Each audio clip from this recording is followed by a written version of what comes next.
All right, everybody. Once again, it is me, the J to the E to the double F free. This is Jeffrey Harris, and you're listening to the 411 Wrestling Interviews podcast.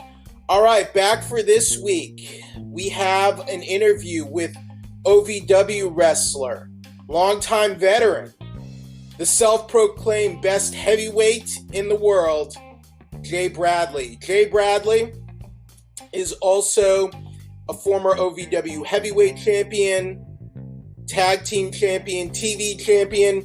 We got a great interview with him.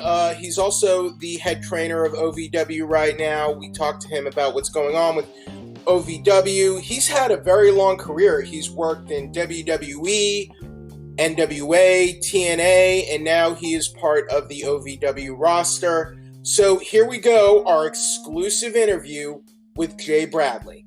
Thanks for listening. All right, good day, everybody. This is Jeffrey Harris with the 411 Wrestling Interviews podcast, and we are back with the one and only best heavyweight in the world. He is an OVW Grand Slam Club winner. He is a former heavyweight champion, TV champion, tag team champion. He has wrestled all over the world. He is Jay Bradley. Jay, thank you very much, man. Really appreciate your time. How are you? That might be the most enthusiastic, pepped up introduction I think I've ever had in my life. I think I'm going to bring you to all my bookings and just say, here, just let him do his thing. Hey, it would be a dream job for me. So, make it happen and I'll do it. Great, we'll Jay. See what I can finagle. So, how are things for you right now? How is this quarantine for you with the shutdowns and everything? How are you doing? How are you handling it? And how are you feeling right now about everything? You know what? I'm probably really started to feel it a couple weeks back as far as like the negative side effects. Luckily, I have, if you want to call it employment, obligations, other things to do outside of wrestling that kept me busy, through the lockdown and the quarantine. So like money kept coming in, and I was able to keep busy to an extent. It really started to creep in as far as the doldrums and the boredom, just because I'm in Louisville. We were on a pretty hard shutdown, no gyms. After about a month of in-home workouts, I wanted to pull my hair out, and just not being able to be as physically active as I'm used to, either it's in a gym or in a ring, and have a creative outlet that wrestling provides me with, an athletic performance, and coming up with, scenarios for television or matches, that's a part of it for me, where it's it stimulates me mentally, where it's how much new stuff or different ways can I approach something, and that's gotten a little bit frustrating here.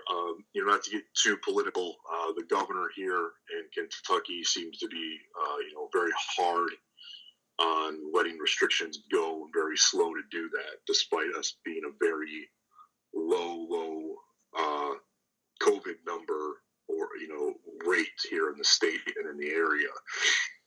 Hopefully it starts going soon, man. I know, some indies are starting to creep up in some of these states. I haven't explored getting bookings anywhere yet. But I've OD'd, I think I've completed 4 video games and probably half a dozen books, and I can't even count how many Netflix shows and movies I've completed. So, I'm probably similar to a lot of people out there, especially with the wrestling fans. So, we're all kind of in it together, to sound cheesy and corny a little bit, but it's kind of it in a nutshell. If you want to go down the Netflix rabbit hole, do a double shot of Beastars and then Doro Hedoro. What was the second one? Doro Hedoro. Okay, I've not heard of that one. It's very trippy and weird. I'll have to look that up because I just finished the Umbrella Academy season. Yep. And then my nerdiness, nostalgia came in, and I think I got one more episode on the Dark Crystal prequel. Oh, very nice. Which was a huge movie for me when I was a kid. So I went down that hole, but I'm going to be looking for some new stuff. So I take it the training facility or training school for OVW, is that still shut down at the moment? Yeah.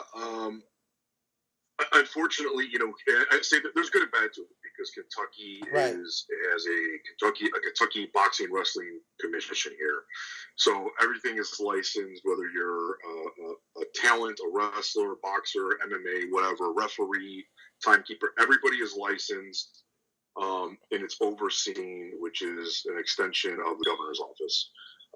So we have not been able to do anything in ring, even train, nothing. That's what I'm saying. The governor still got us on a pretty hard lockdown, and I know Al and his business partners are trying to approach that from a paperwork and a communication point of view to see what they can do to open it up, because other sports are opening up here in the area, like youth sports, baseball, gyms are open. Even like the high intensity stuff like a CrossFit gym. Movie theaters are open. Daycare is open. Places where you would think there would be a higher germ, if you want to say that, content. Kroger, Target, everything has all these people in it. So, trying to, just show them, like, we can do this safely. We're one of the few, if not the only, independent company that actually has an athletic trainer or a nurse practitioner at all our TV events. So we have medical staff that is not just, somebody took a first aid class. No, these are people who have studied immensely for degrees. And we also have the benefit of having, physicians that we're I don't want to say outsourced, but we're referred to for any injuries through Al and his business partners network that they've been able to put together here. So it's kind of a frustrating moment because it's like, we still have 2 hours of TV here locally on WBNA in the Louisville region, which gets anywhere from like 1 to 2 million homes in the area. And then right before the pandemic started, we announced that we had a national outlet now with YTA or UTV, U2 America TV, which is a network that's on cable and satellite, and that puts us into like 41 million homes nationwide, plus streaming services that we have. So, there's a lot going on that, Al and his staff have had to come up with, like best ofs or recap shows or, deep dives into the library to keep content out. But, it's going to be really refreshing and I think in a really good spot for us as a company once we get going again. Because I think, as crazy as it sounds, is, guys should be rested up. Guys hopefully have worked on themselves in some way, shape, or form during the downtime, whether it's in-home workouts, cutting promos, watching film, just doing something to better yourself, get some new gear made. So I think, people are kind of chomping at the bit to get going. You're a veteran with over 20 years in this business. You're not even 40 years old yet. So let's go back to 1999. Sure. I want to hear about your journey in the wrestling business. What drew you to the wrestling business, and why did you want to be a pro wrestler? You know what? My journey, I'll say, probably even started as a child, and in an odd way. My parents, I should say my mom, didn't want me or didn't allow me to watch pro wrestling as a kid, which obviously made it even more interesting because why couldn't I watch this when my friends and my cousins and even my grandfather were watching this? So I would sneak around and watch it when she wasn't there or when she was sleeping Saturday mornings and watch it at friend's house, cousin's house with my grandfather. Excuse me. But I was also very heavy into sports as a child. Played just about every sport growing up, tried them at least, some longer than others. But I was also very big into just, I would say, what has come to know as pop culture nowadays. I was a He-Man, Ninja Turtle fan, comic books, Batman, X-Men, all that stuff. Even when that stuff wasn't necessarily, quote unquote cool like it is now. Back when I was dating myself, when I was growing up. So pro wrestling was kind of a hybrid to me of all the things that I was into, like sports, and then you had, crazy comic book, over the top, physiques that were prominent in the 80s, and characters that were just out of like He-Man or the comic books come to life. So that's what I think really gravitated me towards it. Now, as I got older, I probably think going into my senior year in high school, I met some guys who did it on the local level outside of Chicago. And I didn't know what the hell I was doing. The internet was just starting to really catch on with the America Onlines and Prodigy all then. But I basically did anything I could to just be a part of it. Probably annoying as hell, and but set up chairs, set up the ring, try to do something, just be around it, be involved.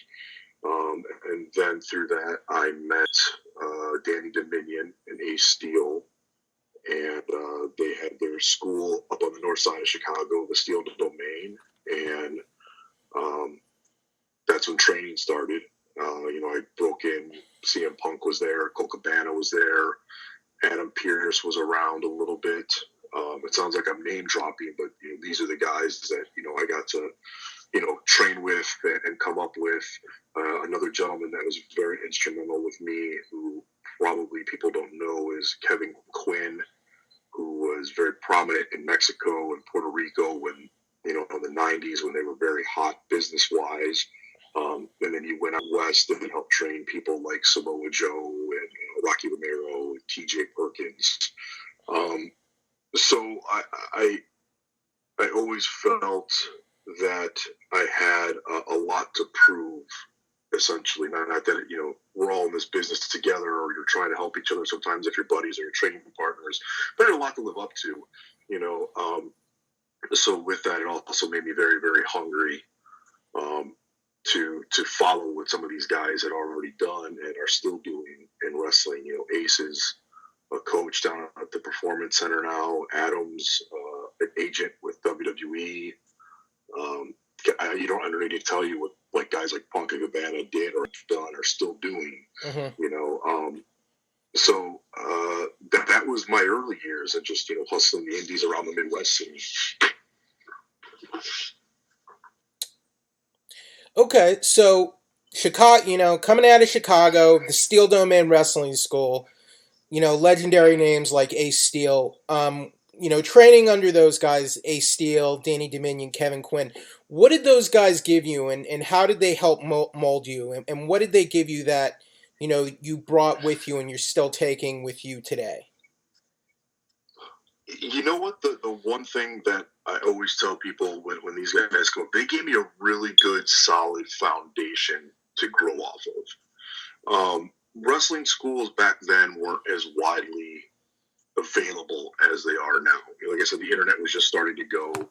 The business was opening up. It wasn't as closed as it was in the early 90s or the 80s for sure, or even earlier than that.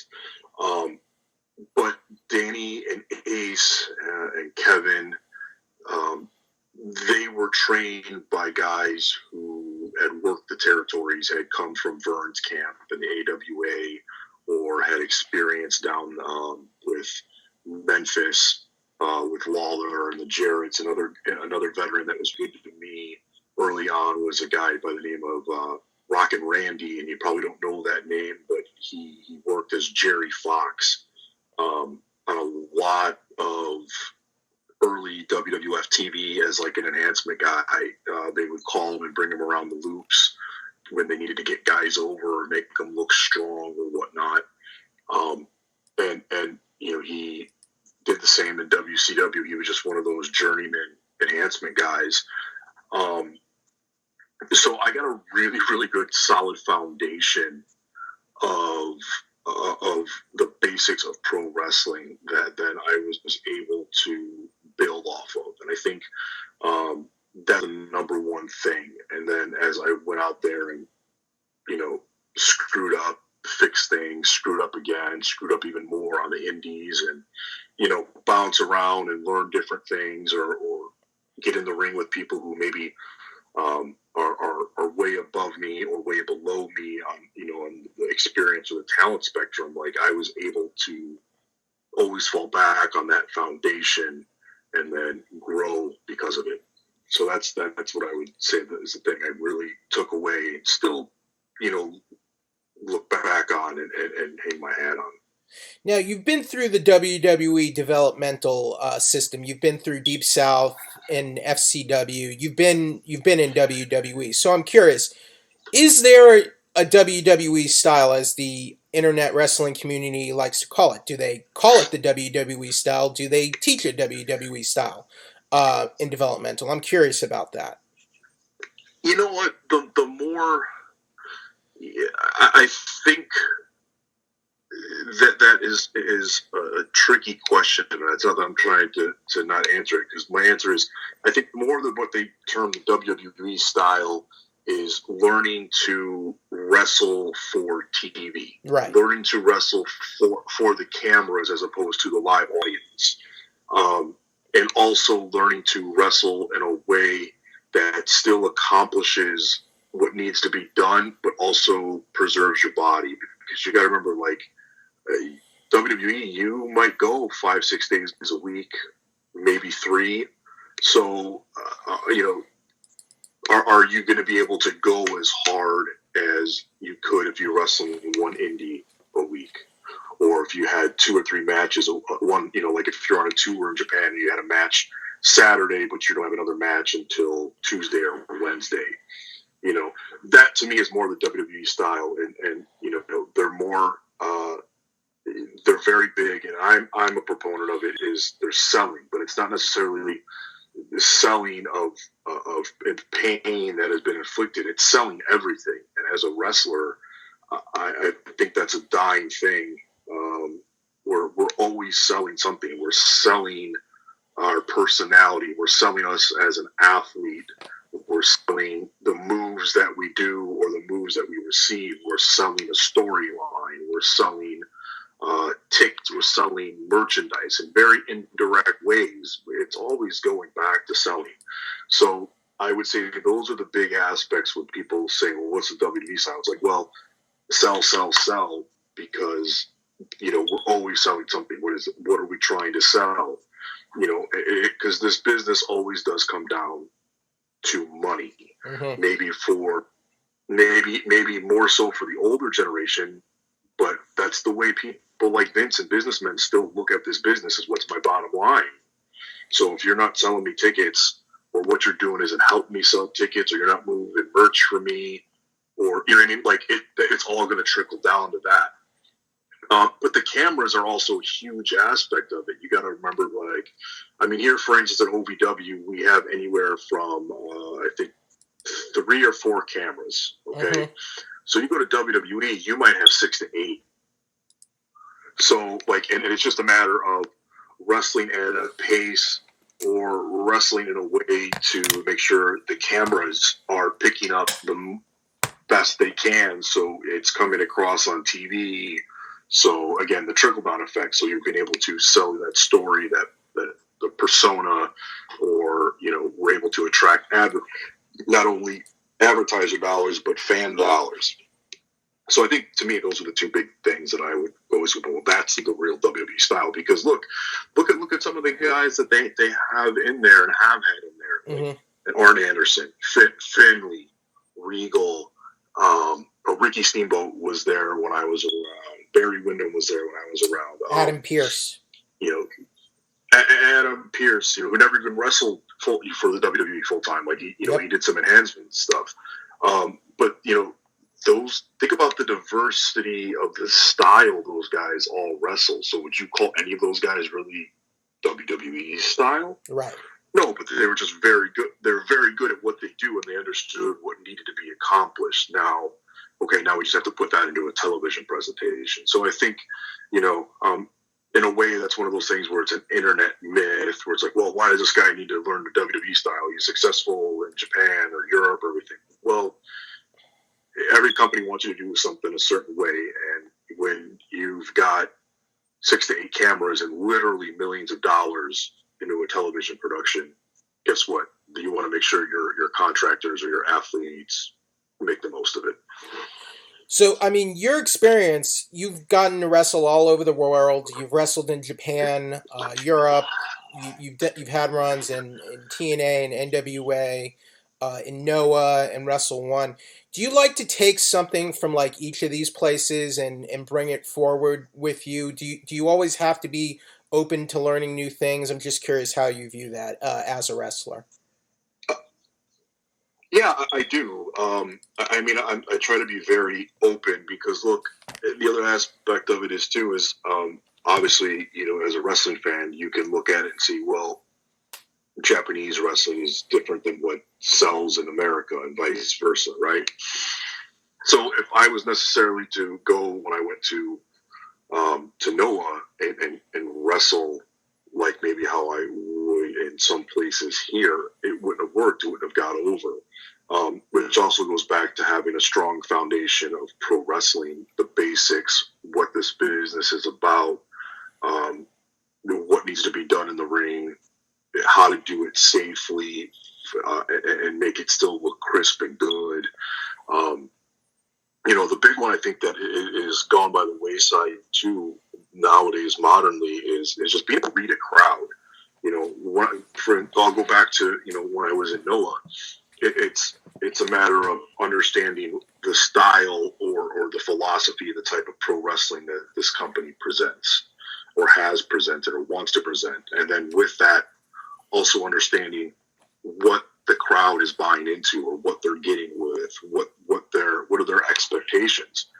If you deviate too much from those, sometimes it doesn't work. But sometimes if you give them what they want with your own twist, a little bit of a deviation, or an American flair in a Japanese company. I say flair, not the wrestler, but like a little bit of an American style. Well, then there's something there for you. So, it's like this business. I think one of the reasons I doing this so long is like you can't master this business. It's ever changing. It's ever evolving. People try to reinvent the wheel, but guess what? We're still, till it gets down to it, trying to put asses in seats to see someone pin someone's shoulders down to the mat or make them to submit. How that gets done might change. It might get more sophisticated. It might get more fancy. It might get more rough or technical. That's all we're doing, though. When it gets down to it, it's like it's. I'm trying to beat the guy across the ring because it means more fortune and glory for me, or he's trying to screw my girlfriend or whatever. But then again, that's where like what type of wrestling is this company or this promotion, trying to sell. So your last run in TNA a few years ago, when they were still TNA, before they made that transition to Anthem Sports, Impact Wrestling, was it as chaotic as the internet stories would make it out to believe? Was there a power struggle between Billy Corgan and Dixie Carter? What do you recall about that whole situation and the time you spent there? Yeah, I now that it's years removed and the things have been settled in court, I can talk a little bit more freely about it. Like it was absolutely, I didn't hear all the stories, but it was as chaotic as you would expect. There was a huge power struggle. I was owed several $1,000s for a January taping that I didn't get until probably October or November. And it was just, I got told everything under the sun of, well, it's in the mail, or we'll overnight it to you, or, whatever. And pretty much I feel it was just because I was an old friend of Billy Corgan's and I was on that side of the clash. The boys, the locker room, openly being lied to by the management then about what was going on, that just breeds distrust, not a good situation. And the one thing I could say is it's like Game of Thrones, like everyone's trying to sit on the throne and be the ruler. And, there was people that wanted Billy in charge. There was people that was striving to keep themselves in charge. There was people from the outside that had invested that were trying to call in loans and take over. And, it was chaotic. And I think here's a prime example of how just bad business was then, doing the Aiden O'Shea gimmick, which was basically, a Billy Corgan's bodyguard or bouncer. So almost like a big boss man, Big Bubba kind of a character. My first televised match, the vice president of the company wants me to lose to a 140-pound guy. That doesn't make sense. Like, you just essentially just kill the character off before we even did anything with it. I just lost to a guy a third of my size. And then, a couple of weeks later after that aired on TV, I was told, well, we're going to repackage you and we're going to, lay low for the next set of TV tapings. And then that individual was then terminated. So it is. I never knew. Nothing surprised me during that time. And, like I said, I saw it all. I mean, I had late checks. And other people did. Other people were made contractual promises. I was told numerous times I was going to be put under a full-time contract, and just never happened. And let me say this too, because of being very heavy and negative. I was at Impact last October when they had the pay-per-view, and it was Bound for Glory in Chicago. I was a guest of the company, and they've done a phenomenal job of just rebranding themselves and rebuilding that company. And I really do mean rebuilding that company. Like, the locker room was very talented. The locker room had a great vibe and a great attitude. They wanted to be there. There was no people griping about not getting paid or not wanting to work with this guy or that guy. There was a team effort, seemingly from the management all the way through the locker room. And, it was a much, much more positive atmosphere and vibe in general. And I think that comes across if you watch their stuff in the last couple of years. They've done really, really well, so like my hat's off to them. And that's not me trying to, sit here and ass kiss or anything like that. But I was there. I was there when it was really. It was a different time. It was a different time, and they were a different company back then, right? Basically. Yeah. Oh, yeah. And that's what I'm saying. Like it's a completely. They might still have the Impact moniker, as part of the name, as it did then, but it's a completely different company. Management's not the same. The upper management from the executive level is not the same. The talent roster has been flipped over, and they've got young, hungry people. And it was a very, very cool surprise to see, especially, like I said, knowing what it was when I was there, towards the end of the previous regime. Knowing what you know about Billy Corgan, he's, now running the NWA. He's kind of revamped it. They were doing, studio wrestling shows before the pandemic. Are you happy to see he's still involved in the wrestling business? And do you think he takes wrestling business seriously? Yeah, I am happy that he's still involved. I think he's giving guys an opportunity to, not only get exposure, but, the old thing you've probably heard, well, it's another place for guys to work. It's another place for guys to get exposure, to learn, to ply their trade. Like they kind of cherry picked who they brought in there. To me, it's a little bit very old school TNA heavy at times, or at least it was. And I'm not saying that's good or bad. It's just the way it feels. Like, James Storm and Ken Anderson was there, Nick's there, obviously. And the presentation obviously was something very different than what wrestling was being seen on TV. Now, like, you turn on NXT or Raw or Impact, and you have a studio TV show now, which is kind of ironic. And that's due to the pandemic, obviously, with the restrictions. But where I'm going with this is Billy is a very, very unique individual. Obviously, you don't get to his level of success in any artistic endeavor, especially rock music, without being like that proverbial needle in the haystack. Like, he's an outlier, and I mean that in a good way. That he approaches the creative process a little bit differently. He thinks a little bit more outside the box as opposed to what's the status quo or what's always been done.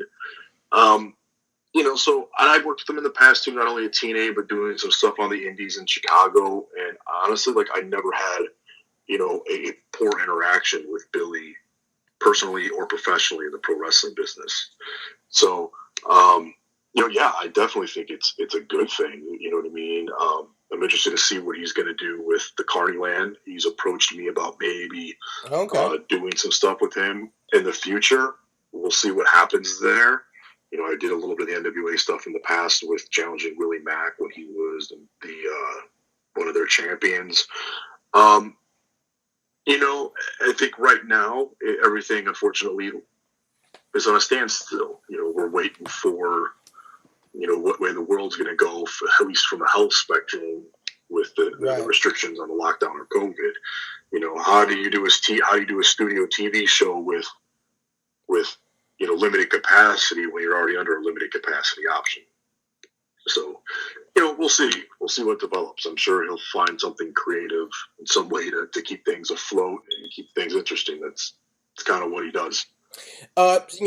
This latest run for you in OVW, how has this been for you just in terms of, performance-wise, creative-wise, the guys you've gotten to work with in OVW?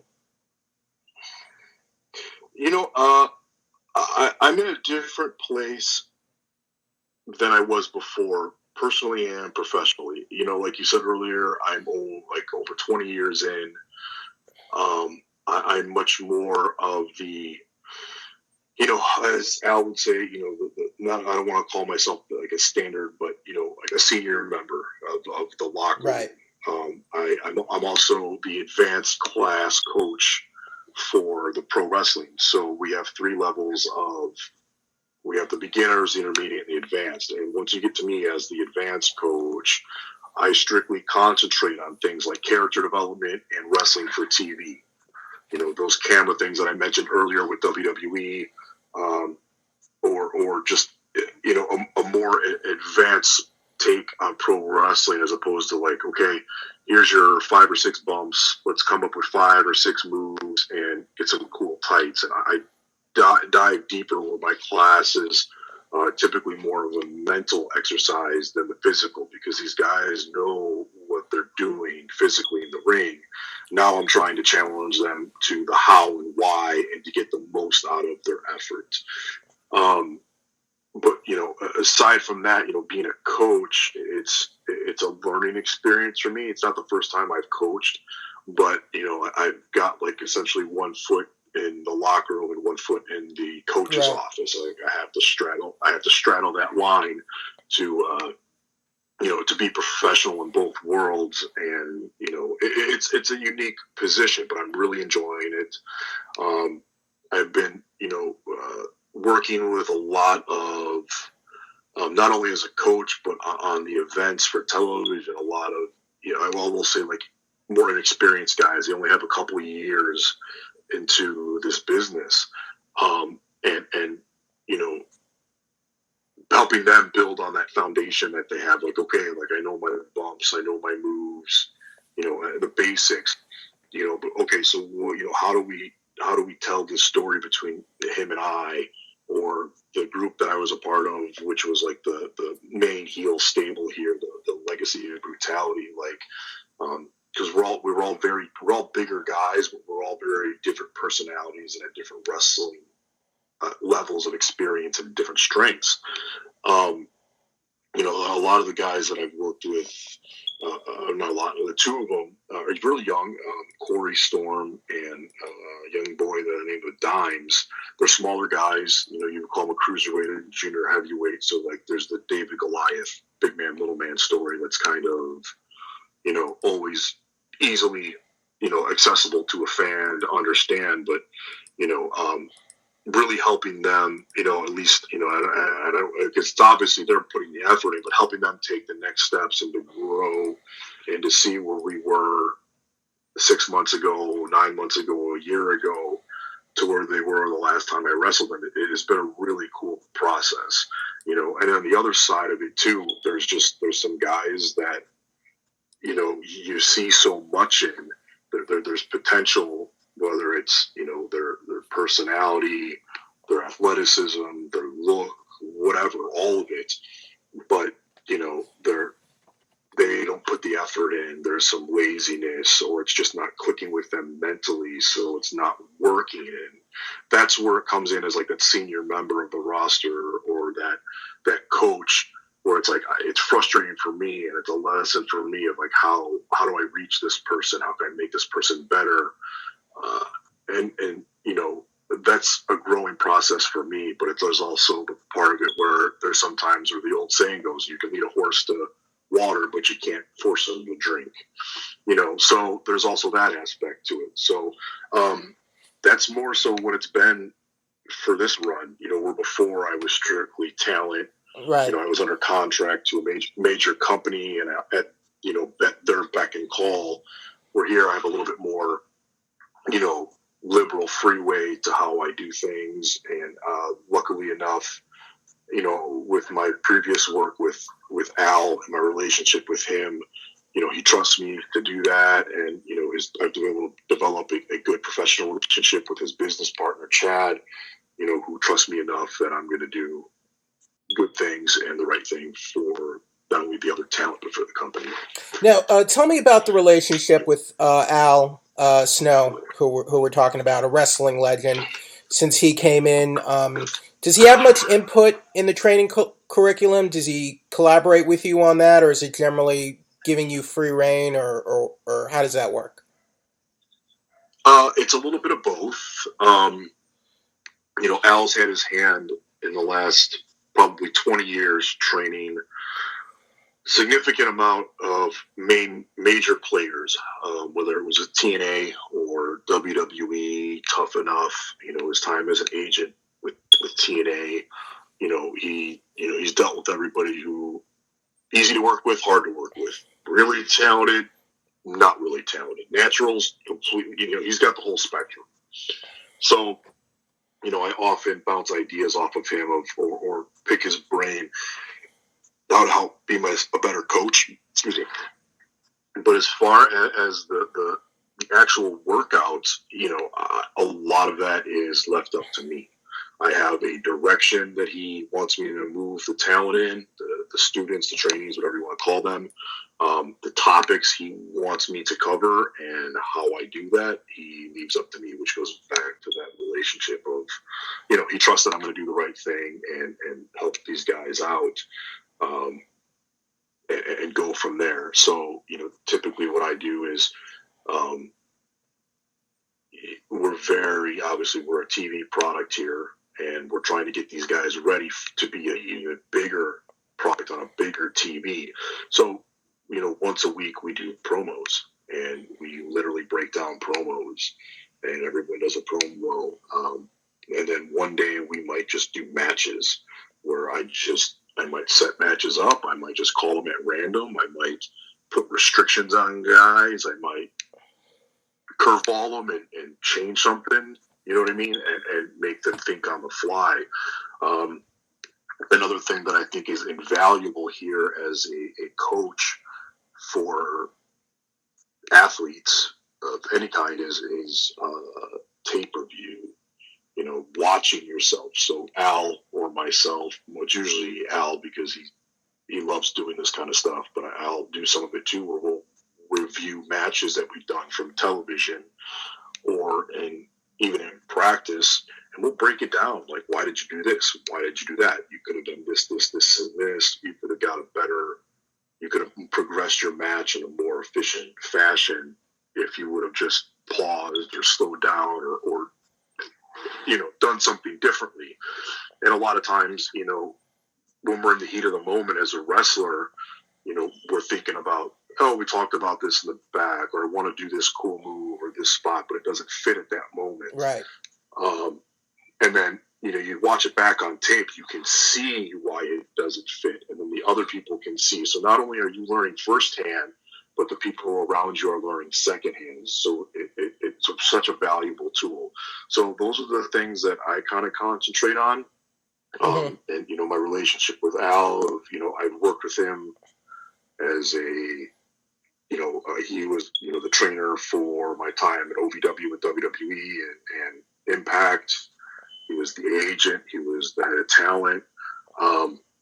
And I've just been around the man for over 10 years. So, he's really helped me take that foundation I had years ago and bump me up exponentially, with his teachings and whatnot.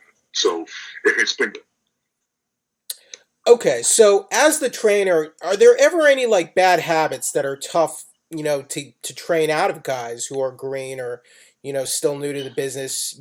Some things you mentioned like slowing it down, or I like a good fast-paced match, now and again, but it's it's the timing, when to speed it up, when to slow it down, when to, when you're playing to the TV cameras, when you're playing to the crowd and things like that.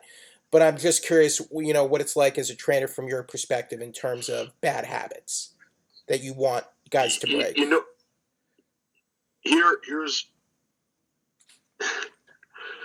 Here's the biggest thing that I see as a coach, right, that I get frustrated with. Because look, I can show anybody how to correct something physically. Hey, you put this hold on wrong. Put this here. But, you did this reversal wrong. That's easy. The things that frustrate me or a bad habit is people who make themselves uncoachable. And what I mean by that is, maybe it's a bit of arrogance, maybe it's a bit of ego, maybe it's, it sounds really, really shitty on my word, maybe it's unintelligence. They don't quite grasp the concept that you're trying to convey to them. But that's like the number one thing when people will contact me hey, I've got to try out with this big company, or I'm going down to the PC. What do you say? Just be coachable. Mm-hmm. Like, you got to realize that, like, this business has been around for damn near 100 years. There's people that are way more proficient at it than me, you, anybody else, and you're going to have to work with them. So there's 1,000 different ways to do things, and guess what? What worked today won't work tomorrow. This is the nature of the beast. The crowd might be different. The story could be different. The opponent could be different. The town. There's so many intangibles. So if you're not coachable and open to that process of seeing what else could work, or trying something new, and then if it doesn't work, what do you do to fix it? How do you fix it? Can you do it on the fly? That one thing, I will take an okay athlete who is willing to work hard, that is coachable, over a guy that's got all the bells and whistles of what you think a star will be in this business, who's not coachable. And the second thing that drives me nuts is just lazy work ethic. Right. I'm a little bit of a workaholic to an extent, especially when it comes to pro wrestling. I'm very passionate about it. So if I don't see people that want to work hard to achieve what they tell me they want to achieve in this business, or I don't see the work ethic and the passion, it's not true. It's not genuine. It comes across as, well, I want to do this. Oh, but this is getting a little bit hard. Well, how bad do you want this?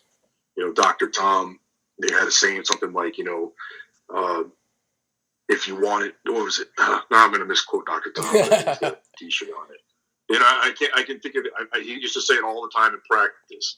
But it's something like, if you want it bad enough, yeah, you won't need an excuse. You'll find a way. You know what I mean? Like, there's not going to be a try. You're going to find a way. And that's kind of been my approach of pro wrestling. You know what I mean? Like, I wanted to get to WWE. I did what I had to do to get there. I felt, Mm-hmm. I wanted to stay employed and get another opportunity. So I did what my coaches told me to do. Wanted to go to TNA and try things there. And just, hey, I wanted to go to Japan long term. I did what I had to do to get there to experience these things. But I would say, Al and Dr. Tom are two major coaches, probably you could intangible 1 and 2 of who they've gotten to big shows or major companies. They're probably the most proficient and prolific trainers of the last 20 to 30 years. I've been blessed and benefit to work with them both, and they have very different views on things, which is cool. But the other thing is, the one thing they do have in common is, that passion. You got to be passionate, and you got to be coachable. Because if you're not, okay, so why aren't you selling out arenas? And if you don't want to listen to me, if you think you got a better way, why aren't you already main event WrestleMania? So those are the two things that I find most frustrating, because, again, like, as a coach, I want to see the people I work with improve and move on and be better than what they were when they got to me. But I can only do so much.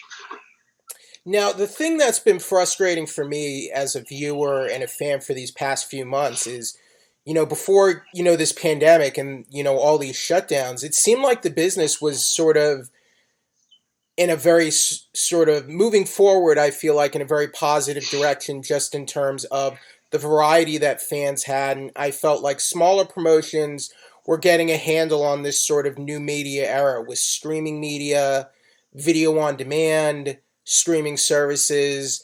It felt like, places like, you can watch OVW, with, just a few swipes with the click of a button. You can watch New Japan Pro Wrestling. Like, it seemed like the wrestling industry was finally adjusting to this sort of strange modern era and, working in concert with it. And now it's sort of everything shut down, and not everything. Like, we still have some weekly wrestling on TV for the major promotions, but I guess, what did you see like before everything shut down? It seemed like things were. It seems like we were getting to a more positive place where, there were more places for guys to work, more places for guys to get experience, to get exposure, to get on TV and things like that. My take is this: I think pro wrestling is a form of entertainment. Obviously, yeah. I don't think it's going to go away. I think you'll see.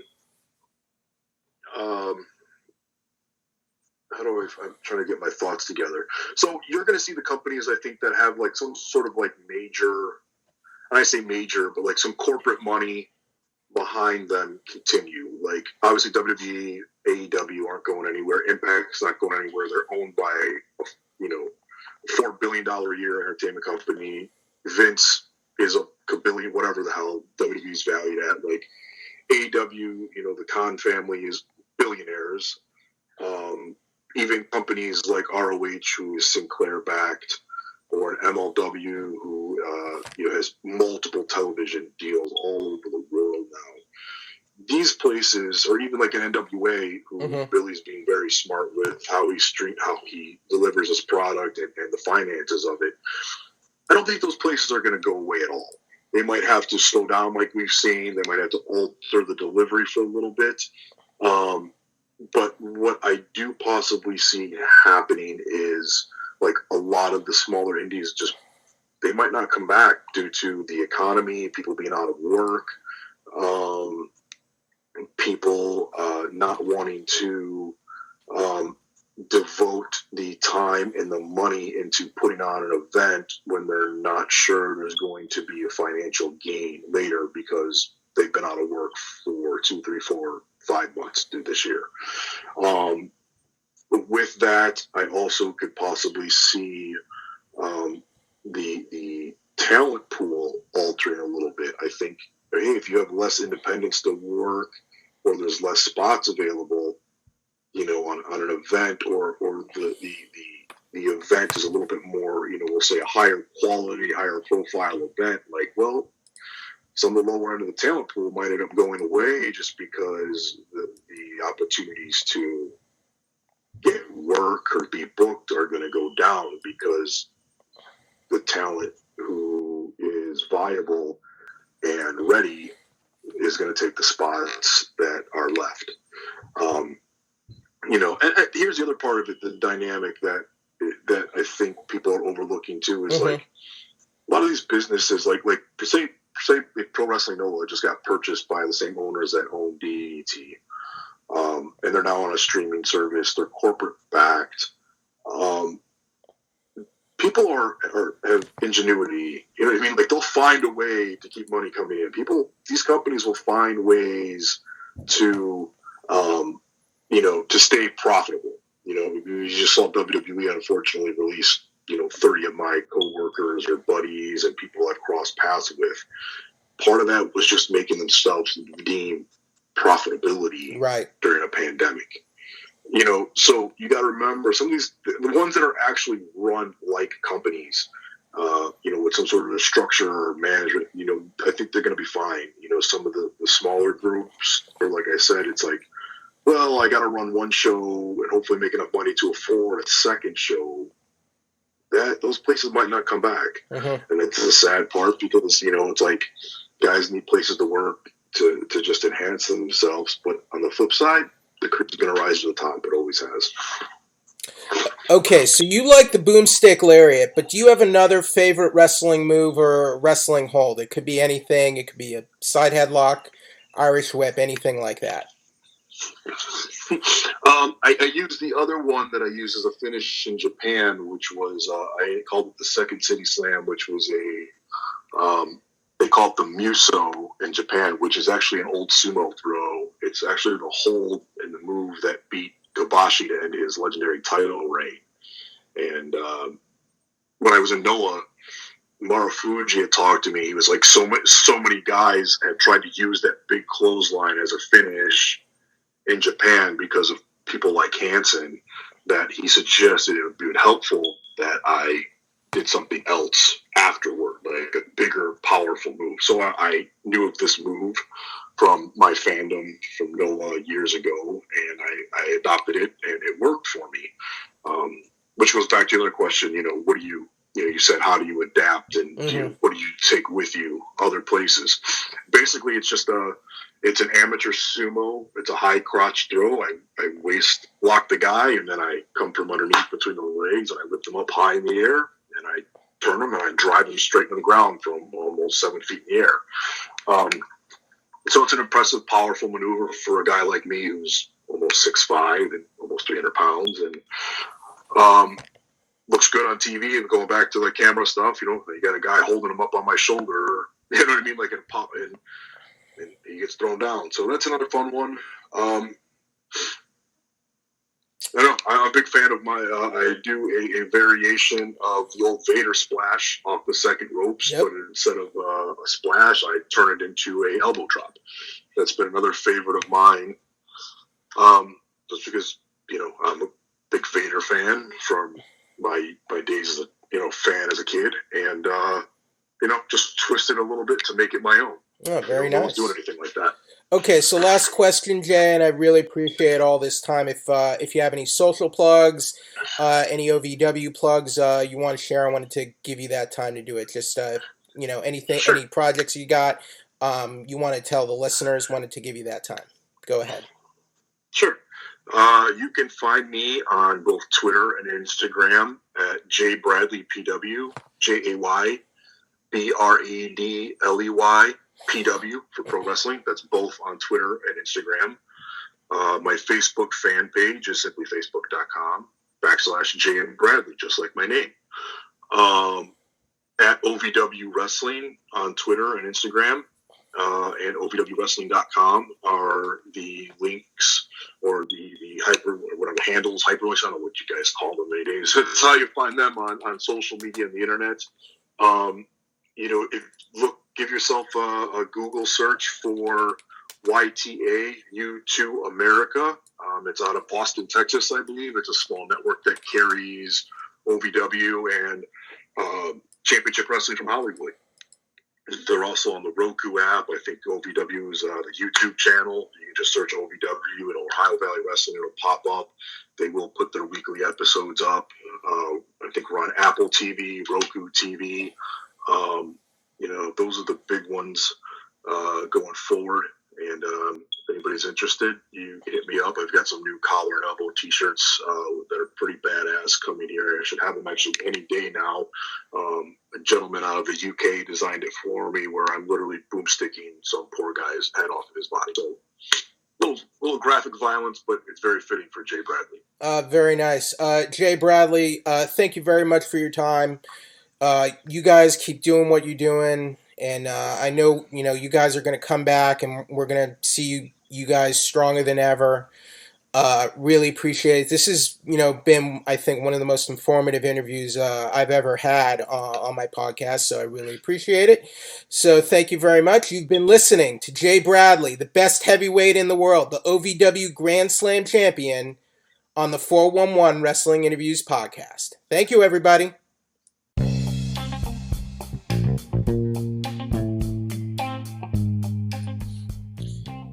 All right, and that was our exclusive interview with OVW's Jay Bradley, and we have more to come later on, so please stay tuned.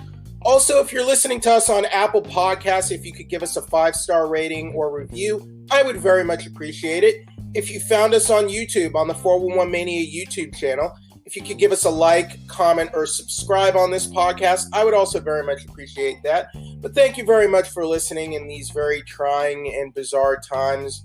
I really do appreciate it, and I'm just very excited about the content we're going to be bringing you throughout the month of June and probably through July as well. So you can listen to us on Apple Podcasts, on Google Play, on Spotify, and the 411 Mania official YouTube channel.